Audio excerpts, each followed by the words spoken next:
রাজ্যপালকে আগে বলুন যে রাজ্যপালের ভবনে যেন বিজেপির সমস্ত ক্রিমিনালদের যেন রাজভবনে না রাখে।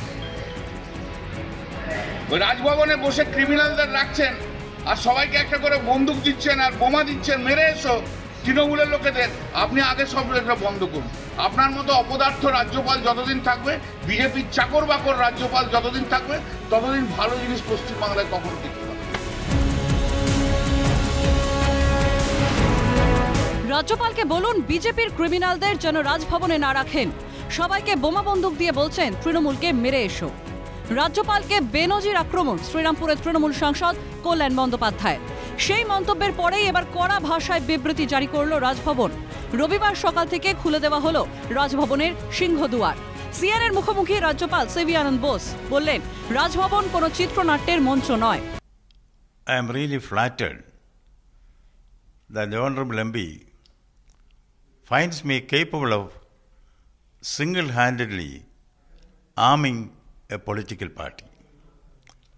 And I would like to remind him, I am not a Bruce Wayne or a Batman in disguise. He seems to have read many spy novels or seen many Bollywood blockbusters.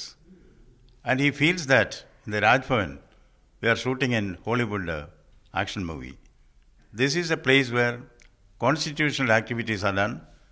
I, as a humble governor, keeps within the confines of the Constitution of India.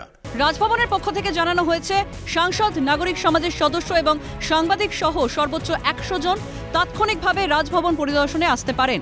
দেখে যাচাই করে নিন অভিযোগ অনুযায়ী কোনো অস্ত্র বা গোলাবারুদ এখানে মজুদ আছে কিনা।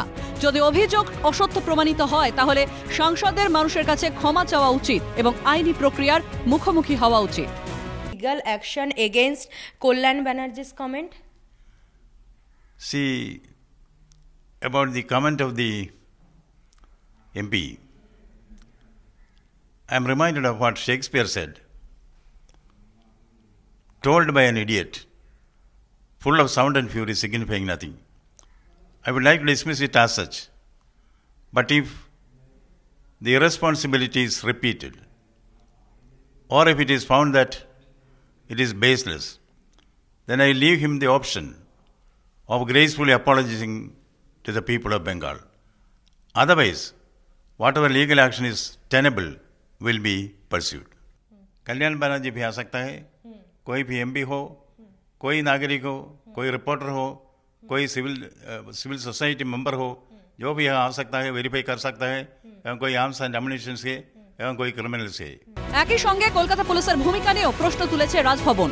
বিবৃতিতে বলা হয়েছে, রাজভবন যেহেতু কলকাতা পুলিশের নিরাপত্তার আওতায়, সেক্ষেত্রে অভিযোগ অনুযায়ী অস্ত্র রাজভবনে ঢুকতে পারল কিভাবে তা নিয়ে অবিলম্বে তদন্ত হওয়া উচিত।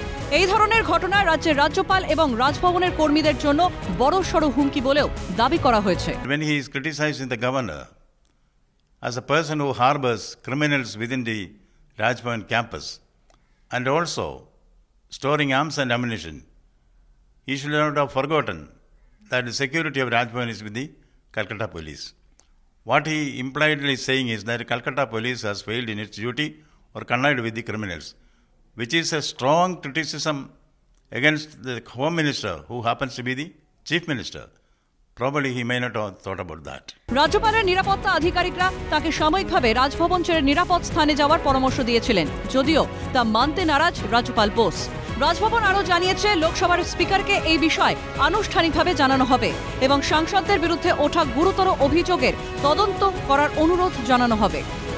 রাজ্যপালের তরফ থেকে বলা হয়েছে যে কল্যাণ বন্দ্যোপাধ্যায় যেই মন্তব্য করেছেন এই বিরুদ্ধে তার দলের ব্যবস্থা নেওয়া উচিত, নয়তো তার বিরুদ্ধে কোনো ব্যবস্থা না নেওয়া হলে বা তিনি ক্ষমা না চাইলে সেক্ষেত্রে কিন্তু কল্যাণ বন্দ্যোপাধ্যায়ের এগেনস্টে কোনো আইনি পদক্ষেপ নেবে রাজভবন। ক্যামেরায় সায়ন্তনের সঙ্গে রেশমির রিপোর্ট, ক্যালকাটা নিউজ, কলকাতা।